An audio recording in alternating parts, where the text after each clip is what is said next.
Jornal Gente está no ar nesta sexta-feira, dia 11 de julho de 2025, com os destaques do dia. E nós vamos começar, claro, falando sobre a repercussão ainda das tarifas de Donald Trump em relação ao Brasil. O objetivo do Jornal Gente é levar informação para você formar a sua convicção a respeito dos assuntos mais importantes desta sexta-feira.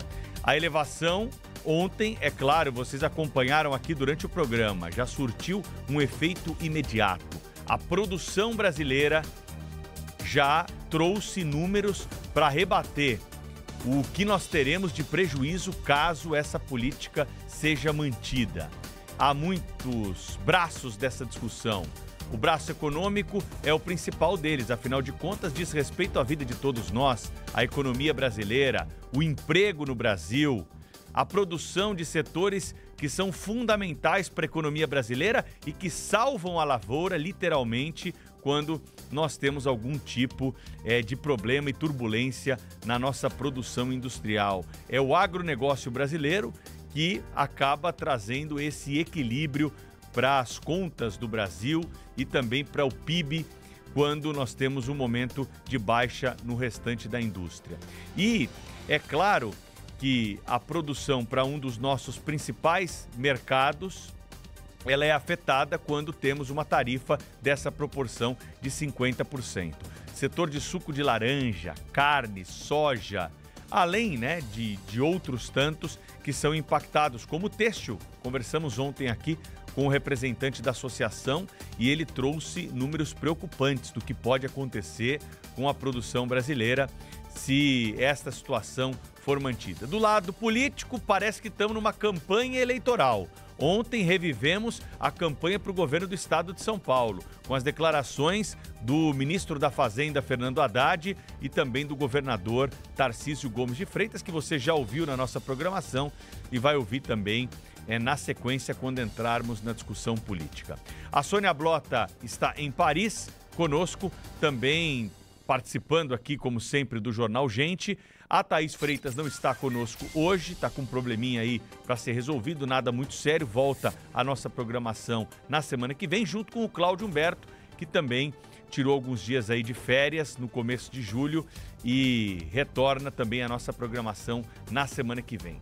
E para a gente conversar um pouco mais sobre o impacto dessas tarifas de Donald Trump, Sônia, nós estamos recebendo aqui no nosso estúdio o professor Emanuel Pessoa, que é advogado especializado em direito empresarial, esteve conosco em outras oportunidades já aqui debatendo questões semelhantes e hoje, viu, Sônia, vai estar aqui conosco para a gente, nesse pontapé inicial, já trazer algumas considerações importantes sobre o impacto disso tudo.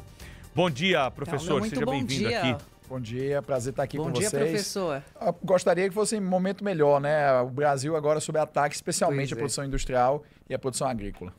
Qual que é o impacto disso para a economia brasileira? Já é possível traçar ali uma conta de como nós vamos ser afetados se no começo de agosto, aí, no dia 1º de agosto, efetivamente essas tarifas começarem a vigorar? Bom, o grande problema para o Brasil é que os Estados Unidos são o nosso principal mercado de exportação industrial.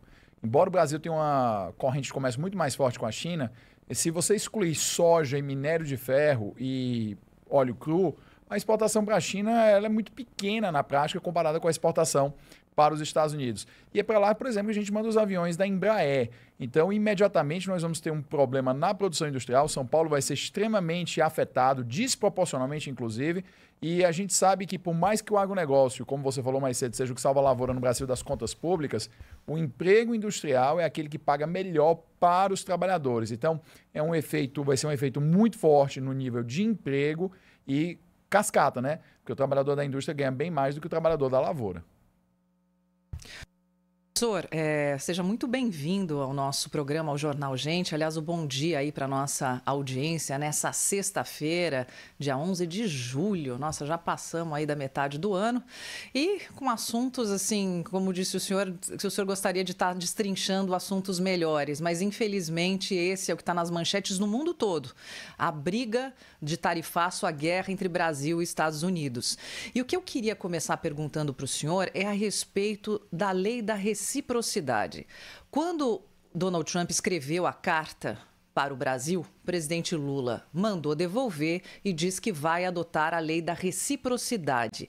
Gostaria que o senhor explicasse para o nosso ouvinte, para o nosso telespectador, o que é a lei da reciprocidade e o que pode acontecer nesse caso. Olha, em tese, nas relações internacionais, os países se conduzem de uma forma equilibrada, no sentido de que o que você faz comigo, eu faço com você. Só que nós somos quem está com o pires na mão, precisando exportar, melhorar a nossa renda, aumentar a produtividade e conseguir mais dólares. Aplicar reciprocidade contra os Estados Unidos só vai fazer o seguinte, o Trump deixou claro, se nós aumentarmos tarifas contra os Estados Unidos vão aumentar no que nós aumentarmos. Isso vai significar, na prática, se realmente isso for seguido ao pé da letra, de que o comércio exterior com os Estados Unidos vai simplesmente ser aniquilado nessa sequência de reciprocidade. Inclusive, é uma bobagem tão grande que o Brasil, por exemplo, eles exige visto de turismo para os americanos. Olha o nível da bobagem. O nosso turismo é fraquíssimo, nós recebemos menos estrangeiros no Brasil inteiro do que qualquer cidade média europeia. E aí, em vez de a gente abolir o visto para os países que têm os turistas que gastam mais dinheiro, nós colocamos essa dificuldade adicional. Tudo em prol da tal reciprocidade. Isso entra num ponto que são pessoas querendo fazer política internacional como se fosse política de grêmio estudantil. Política de relações exteriores é uma política comercial, sem colocar vendedores. Então, o que você quer fazer? Você quer vender o Brasil, você quer vender o produto Brasil, você quer vender a vinda ao Brasil. Você tinha que ter eliminado o visto de turismo para os americanos, eliminado o visto de exigência de visto de turismo para os chineses, como os europeus eliminaram para a gente. Você passa 90 dias na Europa sem necessidade de visto. E da mesma maneira, nós deveríamos procurar formas que, em vez de entrar em discussões com os outros países, focar que o nosso negócio são negócios. Então, o que tem acontecido é que o Brasil tem tomado algumas posições em cenários internacionais que tem antagonizado com os Estados Unidos, sem que isso traga outros ganhos para o Brasil. Então, se nós estivéssemos, por exemplo, antagonizando com os americanos e isso nos trouxesse vendas adicionais, ganhos econômicos adicionais que pudessem compensar a perda dos Estados Unidos, isso seria uma estratégia de vendas. Não é o caso. Então, nós estamos simplesmente perdendo um grande mercado sem necessidade e sem nenhum ganho em função disso. Emanuel Pessoa, advogado especializado em direito empresarial, está falando conosco no Jornal Gente, trazendo considerações da vida prática a respeito desse imbróglio em que está metido o governo brasileiro a partir do tarifaço de Donald Trump em relação a produtos que são produzidos, né, aqui em território nacional. Queria que o senhor trouxesse mais elementos sobre a atuação da diplomacia nesse caso, né? Muita gente defendendo o afastamento da política, de questões partidárias, para que possamos tratar de questões comerciais e relações de estados. Tanto no Brasil quanto nos Estados Unidos, essa contaminação prejudica esse processo? Acho que as pessoas pensam, né, que o motivo real pelo qual o Donald Trump teria imposto esse tarifaço Brasil de 50%, seria o motivo que ele declarou, que seria aí o caso de ele imaginar que exista, e não é o ponto dessa discussão se existe ou não, uma suposta perseguição judicial ao ex-presidente Jair Bolsonaro. Vamos deixar muito claros, países não têm amigos, países têm interesses. Essa conversa do Donald Trump de falar que é uma defesa do Jair Bolsonaro, isso é a conversa que ele conta, isso não é a verdade, isso é a perfumaria. A verdade é uma só.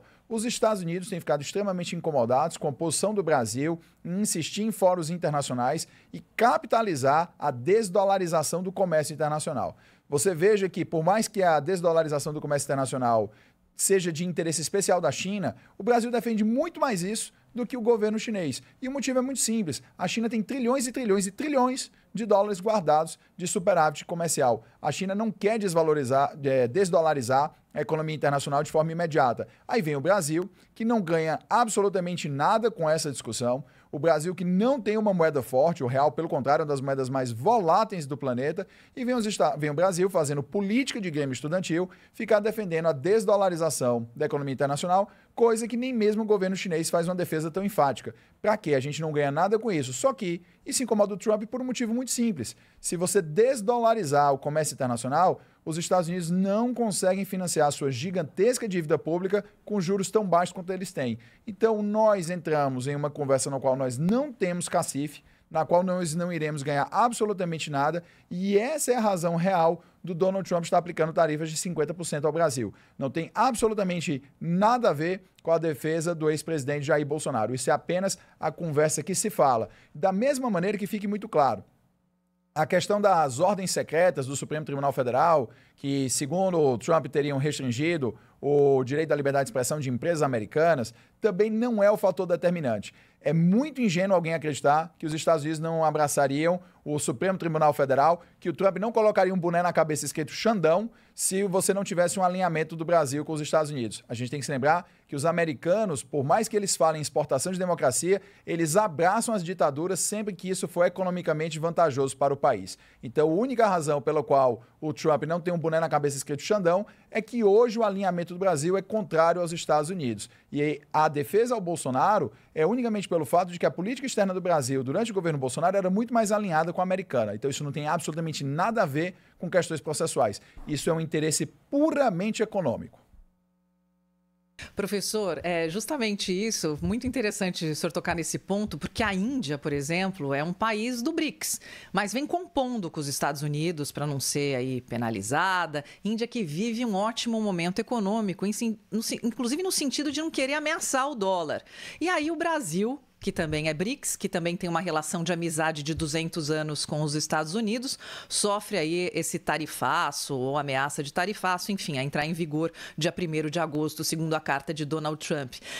Em termos de geopolítica, como é que o senhor vê isso? Índia, Brasil, Estados Unidos, a Europa no meio, quer dizer, a gente tem que colocar isso num contexto global.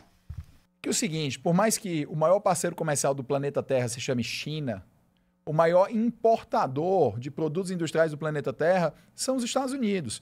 Então, toda economia ela enriquece mais rapidamente quando ela exporta produtos industrializados e não produtos agrícolas. Eu não estou dizendo que exportar o agronegócio é ruim, pelo contrário, é maravilhoso, tanto que os Estados Unidos são o nosso maior competidor no mercado internacional pela venda de alimentos. Só que quando você exporta produtos industriais, você tem alguns fenômenos que acontecem. Primeiro, é que economias que são exportadoras do setor industrial, elas são obrigatoriamente economias que investem massivamente em tecnologia, porque do contrário, elas não conseguem competir com as outras empresas. E o investimento em tecnologia é o que aumenta mais rápido a produtividade do trabalhador. Nós temos salários baixíssimos no Brasil porque a nossa produtividade, ela comparada com padrões internacionais, é simplesmente ridícula. E não é porque o trabalhador brasileiro não gosta de trabalhar, é porque ele não tem nível de instrução, ele não tem os equipamentos, ele não tem o treinamento adequado. E por conta disso é que a nossa massa salarial é simplesmente ridícula.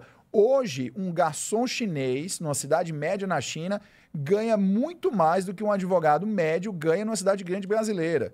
Então, a gente precisa começar a entender que a exportação de produtos industriais é o que realmente ajuda o desenvolvimento econômico a ser muito mais rápido e efetivo. E aí, o que a Índia faz? A Índia vai exportar produtos industrializados para quem? Para a China? Não vai. A China é a grande fábrica do mundo. Então, a Índia sabe que ela precisa exportar produtos industrializados para os Estados Unidos. E se a Índia se mantém numa boa relação com os americanos, ela consegue captar mais mercado para suas indústrias, principalmente porque os Estados Unidos têm todo o interesse em não comprar produtos industriais da China o quanto puder evitar. Por isso é que a produção industrial da China tem sido deslocada para outros países da Ásia. O Vietnã hoje é uma grande plataforma de reexportação de produtos que, na verdade, antigamente eram produzidos na China. Como o Paraguai tem virado uma plataforma de venda para o Brasil de produtos têxteis, né, que eram antes fábricas brasileiras, que se deslocam para o Paraguai por conta de salário mais baixo, energia mais baixa, falta das grandes dificuldades que a gente tem no Brasil, logística, tributária, trabalhista, e mandam de volta para o Brasil,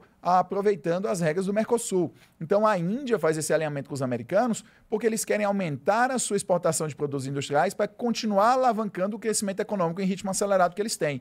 E o Brasil simplesmente não se integra às cadeias produtivas globais, não consegue se tornar um player de exportação industrial, e isso, infelizmente, faz com que o Brasil acabe tendo uma política super errática, que as coisas vão se autoalimentando sempre para o pior para a nossa economia. Agora, o Brasil vai ter condições, né, de negociar com os Estados Unidos? O senhor vê a possibilidade de se chegar a algum acordo, algum tipo de recuo por parte do discurso brasileiro, que tanto foi o responsável pela tua análise aqui, para chegarmos a essa situação com os americanos? A gente tem 3 coisas aqui que podem acontecer, que a primeira é o seguinte, os americanos compram muito do Brasil proteína, do ponto de vista do agronegócio, e compram muito café e suco de laranja. A gente sabe que são produtos que os americanos consomem em grandes quantidades. Só que você tem aí a Colômbia e o Vietnã desesperados para substituir o Brasil no mercado do café internacional. Você tem a Austrália, que está aí também doida para vender carne no lugar do Brasil, e a Argentina.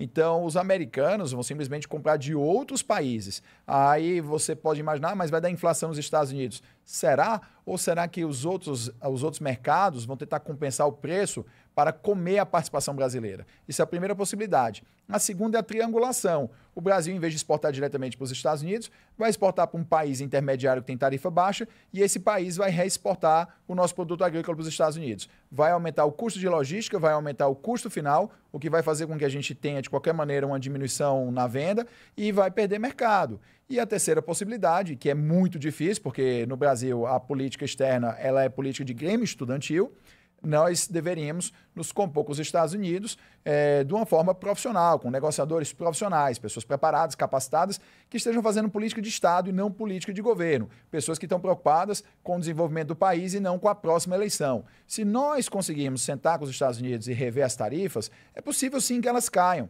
Isso aconteceu, por exemplo, com o Vietnã. O Vietnã ia ter algumas das tarifas mais altas do Donald Trump e fecharam um acordo comercial com 20%. E veja, não existe nenhuma pessoa que entenda minimamente de economia que não saiba que dos 132 bilhões de dólares de produtos industriais que o Vietnã exporta por ano para os Estados Unidos, veja, Vietnã, país pequeno, população pequena, exporta 132 bilhões de dólares de produtos industriais para os Estados Unidos por ano. Não tem quem não entenda do ramo que não saiba que isso são indústrias chinesas localizadas no território do Vietnã. E mesmo assim, eles conseguiram fechar um acordo de 20% de tarifas. Então a questão é deixar que os profissionais se sentem à mesa e parar com essa ideia de querer agradar pessoas pensando em simplesmente polarizar para uma próxima eleição. Essa pergunta do Pedro foi interessante, professor, sua resposta incrível também, porque a gente sempre, no nosso comentário ontem, está na hora dos adultos voltarem à sala, né? Porque o grande debate, inclusive aqui nos jornais da Europa, é o Brasil deve negociar ou retalhar. Claro que a negociação é sempre o melhor caminho. Como é que você vai retalhar os Estados Unidos? Os Estados Unidos têm um PIB de 35 trilhões de dólares. O Brasil tem um PIB de 2 trilhões. Foi cutucada com a vara curta, né, professor? Mas é um PIB de 2 trilhões de dólares do Brasil, que é o mesmo que era em 2010, tá? Só para deixar muito claro, o PIB brasileiro hoje é o mesmo em dólar que era em 2010. Então a gente tem aí um crescimento de exportação que foi basicamente aumentar a venda nesse período todo. Foi aumentar a venda de commodities, principalmente para a China. Tá? Então a gente vai fazer o quê? O que é uma retaliação contra os Estados Unidos? O Brasil realmente acha que o Brasil é super relevante na balança comercial, na importação e exportação dos americanos? O Brasil é praticamente uma irrelevância no comércio internacional dos Estados Unidos. O Brasil não representa hoje em participação na economia mundial menos do que representava em 1980. A gente só perde espaço. Por quê? Porque o que adianta retaliar? É igual a questão do turismo. A gente tem aí, por exemplo, o Rio de Janeiro. O Rio de Janeiro não recebe 3 milhões de turistas estrangeiros por ano. Se receber um, recebe muito. Como pode uma coisa dessa? Aí você vai lá na Espanha, você tem praias que recebem 5, 6, 7, 8 milhões de turistas por ano, mas você tem um paraíso como Angra dos Reis, não recebe gente. Por quê? Porque você tem que obrigar um americano ou um chinês a passar por um procedimento extremamente demorado, complicado para conseguir o visto brasileiro, muitas vezes em repartições consulares no exterior, em que você não tem a fala, o domínio da língua local e você não consegue trazer esses turistas para o Brasil e você quer imaginar ainda que você vai retaliar enquanto nós precisamos vender. Nós somos o país pobre da história. Nós somos as pessoas com baixo quantidade de empregos disponíveis. Somos nós que temos que tentar vender e não simplesmente dizer vamos retaliar. Essa história de dizer que vai retaliar é uma maneira simplesmente de inflamar a base eleitoral pensando na próxima eleição, enquanto que estadistas pensam no bem do país. O governo tem que negociar com o governo? Essas entidades podem negociar por fora? É uma pergunta que está chegando aqui de alguns dos nossos ouvintes, né? Há uma preocupação hoje sobre a urgência desse tema, até porque não podemos esperar, né, professor? Essa pergunta foi talvez assim uma pergunta fenomenal, porque ela abre margem para explicar algo que poucas pessoas entendem, que faz muito mal ao Brasil. Nos Estados Unidos, o lobby ele é regulamentado. Significa que você tem maneiras pelas quais grupos de pressão podem atuar perante o governo americano e o Congresso dos Estados Unidos para alterar regras e legislação. Então, por exemplo, no Brasil, alguns setores, especialmente do agronegócio, tem representação em Washington e tem, sim, firmas de lobby contratadas que os ajudam aí a tentar conduzir regras do governo americano para chegar nos resultados desejados. Então, é óbvio que as entidades privadas brasileiras, principalmente do agronegócio, Embraer e outras, vão tentar, sim, utilizar firmas de lobby nos Estados Unidos, que é um recurso lá considerado legítimo, legal, regulamentado, para influenciarem as decisões do governo americano para tentar incluir esses setores nas exceções das tarifas. Isso pode vir a acontecer, como, por exemplo, quando o Trump estava com tarifas de mais de 100% sobre a China, e em um dado momento ele recuou nas tarifas sobre telefones, porque, do contrário, o valor do iPhone poderia chegar nos Estados Unidos a $2.600. Nossa, professora, de fato, é um bastidor bem importante. Nessa carta do Trump para o Lula, tem a defesa das big techs americanas que estariam sofrendo aí políticas desleais por parte do Brasil. Nos bastidores, a gente sabe, né, que é um Trump enfurecido aí com a regulação dessas empresas por parte do Supremo Tribunal Federal. Em países da Europa, como aqui na França, a regulação, professor, só que porém foi aprovada pelo parlamento, o que traz mais legitimidade. Eu queria saber como é que o senhor vê essa situação no Brasil. Olha, a natureza, ela abjura uma coisa chamada vácuo, tá? Se você criar um vácuo em qualquer lugar, a natureza puxa o que estiver ao redor para preencher. Então, o que você tem no país? Você tem executivo no país que não sabe exercer sua autoridade, isso não é esse governo, é histórico. Desde o Sarney até agora, o nosso executivo, ele acha que exercer poder é passar medida provisória, e não é. Tanto que as medidas provisórias foram sendo restringidas ao longo dos anos por diversas emendas constitucionais. E nós temos um legislativo que está mais preocupado com divisão de verbas e loteamento de cargos do que efetivamente estabelecer políticas públicas. E aí, obviamente, o que acontece? O Supremo Tribunal Federal é provocado o tempo todo e quando você exerce o poder, você não quer deixar o poder para trás. Isso é igual ao paladar. Quando você começa a comer melhor, o paladar não retrocede. Então, quando o Supremo Tribunal Federal descobriu o gostinho do que é tomar as decisões e comandar o país, a gente acha mesmo que eles vão voltar para trás em autocontenção? Isso não vai acontecer. As pessoas que criam problema não são as pessoas que resolvem o problema. Então, se a composição atual do Supremo Tribunal Federal entendeu em exercer os poderes do judiciário de forma imperial no Brasil, a gente não vai imaginar que serão eles que irão se autoconter. Isso caberia ao Legislativo, particularmente ao Senado. Só que no Brasil, o Senado Federal jamais, esqueçam qualquer ilusão. Na próxima eleição, o pessoal da direita fala, nós vamos eleger a maioria e nós vamos fazer o impeachment do Alexandre de Moraes. Isso não vai acontecer. Podiam eleger 80 senadores. Não vai acontecer, por um motivo simples. No Brasil, quem julga os políticos, os senadores e os deputados, é o Supremo Tribunal Federal. E quem julga, do ponto de vista político, o Supremo Tribunal Federal são os senadores. Então existe uma política do eu não te julgo, você não me julga. Você não contém os meus excessos, os seus processos criminais não andam. Com exceção do Collor. Quem foi o senador condenado pelos diversos crimes que nós vimos na TV, que apareceram, as denúncias e tudo, nos últimos 20 anos? Você não vai encontrar outras pessoas. Você não vai encontrar isso. Por quê? Porque nós estamos diante de uma política em que simplesmente não há um incentivo correto. Afinal de contas, eu tenho que julgar quem vai me julgar. Então, no Senado, julga quem julga o Senado. E quem julga o Senado é julgado pelo Senado. Então, é óbvio que você não vai ter autocontenção dos poderes. Então, quando o Trump fala disso, ele realmente tem razão numa determinada coisa. O Brasil tem soberania para determinar o que vale dentro do seu território. Restrição... Eu não concordo com restrição de liberdade de informação da maneira como o Supremo faz, inclusive mediante processos que são sigilosos quando não estão nas hipóteses de sigilo, mas isso é uma discussão à parte da nossa. Aqui entra no Trump é a seguinte, que é o único ponto em que ele pode dizer que está correto. As decisões judiciais brasileiras, elas não valem nos Estados Unidos sem a aprovação dos Estados Unidos. E o Supremo Tribunal Federal muitas vezes está passando ordens determinando que empresas americanas nos Estados Unidos pratiquem atos que são contrários à Constituição americana. Nesse ponto, o Trump está correto. Agora, no ponto dele determinar se o Supremo Tribunal Federal pode ou não fazer isso no Brasil, isso não é problema dele. Isso é um problema nosso. Estando certo ou errado o Supremo, isso só depende do Brasil, do Senado brasileiro, da população brasileira para resolver esse problema. O que ele está certo é, as decisões do Supremo não podem valer nos Estados Unidos, contrariando as normas americanas. Então, a gente tem aí que ele usou isso como um pretexto, porque realmente é o que eu falei antes. O único motivo desse tarifaço é uma tentativa, vamos dizer assim, dos americanos de punirem o rebelde tropical nessa questão da desdolarização da economia internacional. Todo o resto é perfumaria. Essa crise com os Estados Unidos pode impactar em outras relações comerciais que o Brasil tem pelo mundo com os outros parceiros comerciais? Com toda certeza impacta outras relações por um motivo muito simples. A gente vai precisar reorientar as nossas exportações para algum lugar. Então, lógico, a gente está pensando no pior cenário. Pode ser que daqui a uma semana o Donald Trump retroceda, pode ser que mude as coisas. A gente já viu isso acontecer com ele, porque ele usa negociação de uma forma muito transacional. Ele não está preocupado com a relação de longo prazo, ele está preocupado em resolver um problema dele imediato. Então, o que pode acontecer aqui? O agronegócio ele vai ter que vender essa produção que deixaria de ser vendida para os Estados Unidos em outros mercados. Para vender em outros mercados, nós temos que baixar o preço. E isso foi muito parecido com o que aconteceu na guerra da Ucrânia. A Rússia, para continuar exportando petróleo, vendeu petróleo para outros países, e deixou de vender para a Europa, a preço mais baixo. O Brasil comprou muito petróleo russo depois da invasão da Ucrânia, a um preço extremamente descontado. Então, talvez o Brasil tenha que vender suas commodities e produção industrial a preço descontado em outros países, o que provavelmente vai gerar retaliações e acusações de dumping. Então, nós podemos ter aí vários pequenos efeitos cascatas com outros parceiros comerciais reclamando aí dessa eventual derrubada de preço artificial de produtos brasileiros.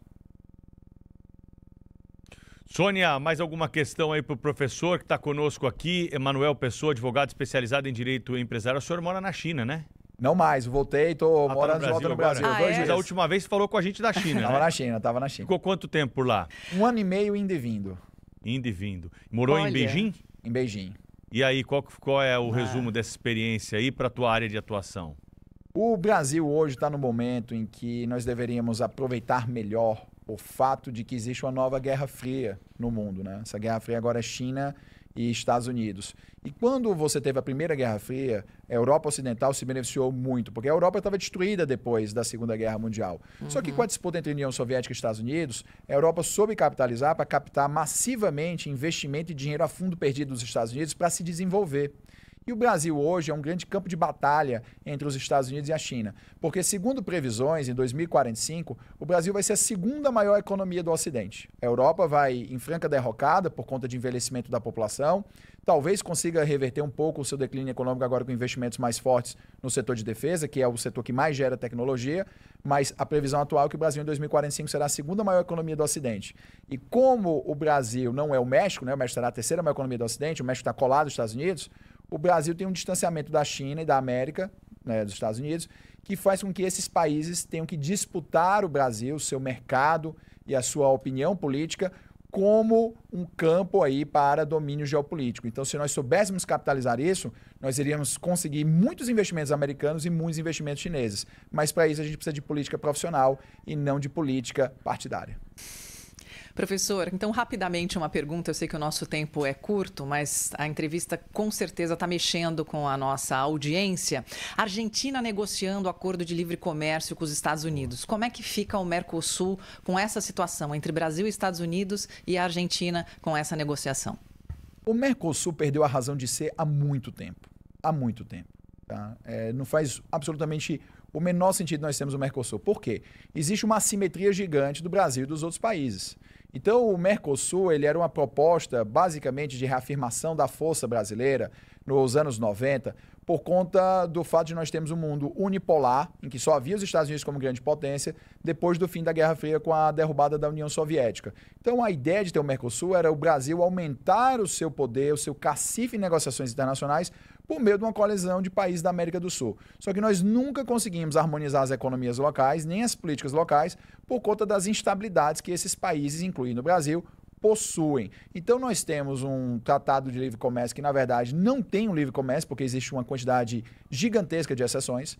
Nós temos a ideia de tarifa externa comum, que também não funciona adequadamente, porque nós temos um imenso número de exceções, e nós temos países que mudam o alinhamento a todo tempo. Então, por exemplo, até o Milei, nós tínhamos um alinhamento extremamente à esquerda da Argentina, que fazia com que a Argentina não quisesse celebrar acordos de livre comércio com ninguém. Estavam indo fazer o acordo de livre comércio com a União Europeia, porque quando foi imaginado esse acordo há 20 anos atrás, fazia sentido para aumentar a nossa exportação de commodities. Hoje, o acordo agregaria muito pouco às economias locais. Então, hoje você tem um governo do Milei de direita, que na verdade ele quer fazer livre comércio com os americanos para conseguir exportar mais produtos agrícolas e conseguir investimentos industriais na Argentina, justamente aproveitando esse dinheiro, né, uma combinação do dinheiro que vem de fora com o acúmulo de capital argentino por conta da exportação do agronegócio.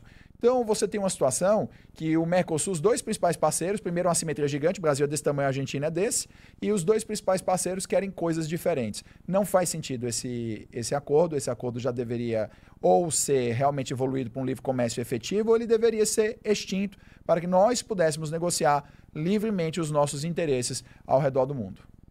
Conversamos com Emanuel Pessoa, advogado especializado em direito empresarial, na abertura do Jornal Gente, sobre essas questões envolvendo as tarifas de Donald Trump ao Brasil e os impactos, claro, para a nossa economia e também para a nossa política. Muito obrigado pela presença aqui no nosso estúdio hoje para debater um pouquinho mais a fundo. É um assunto tão importante para o Brasil, o mais importante da ordem do dia. Um grande abraço e até uma próxima. Obrigado a vocês, grande abraço. O Jornal Gente volta na sequência.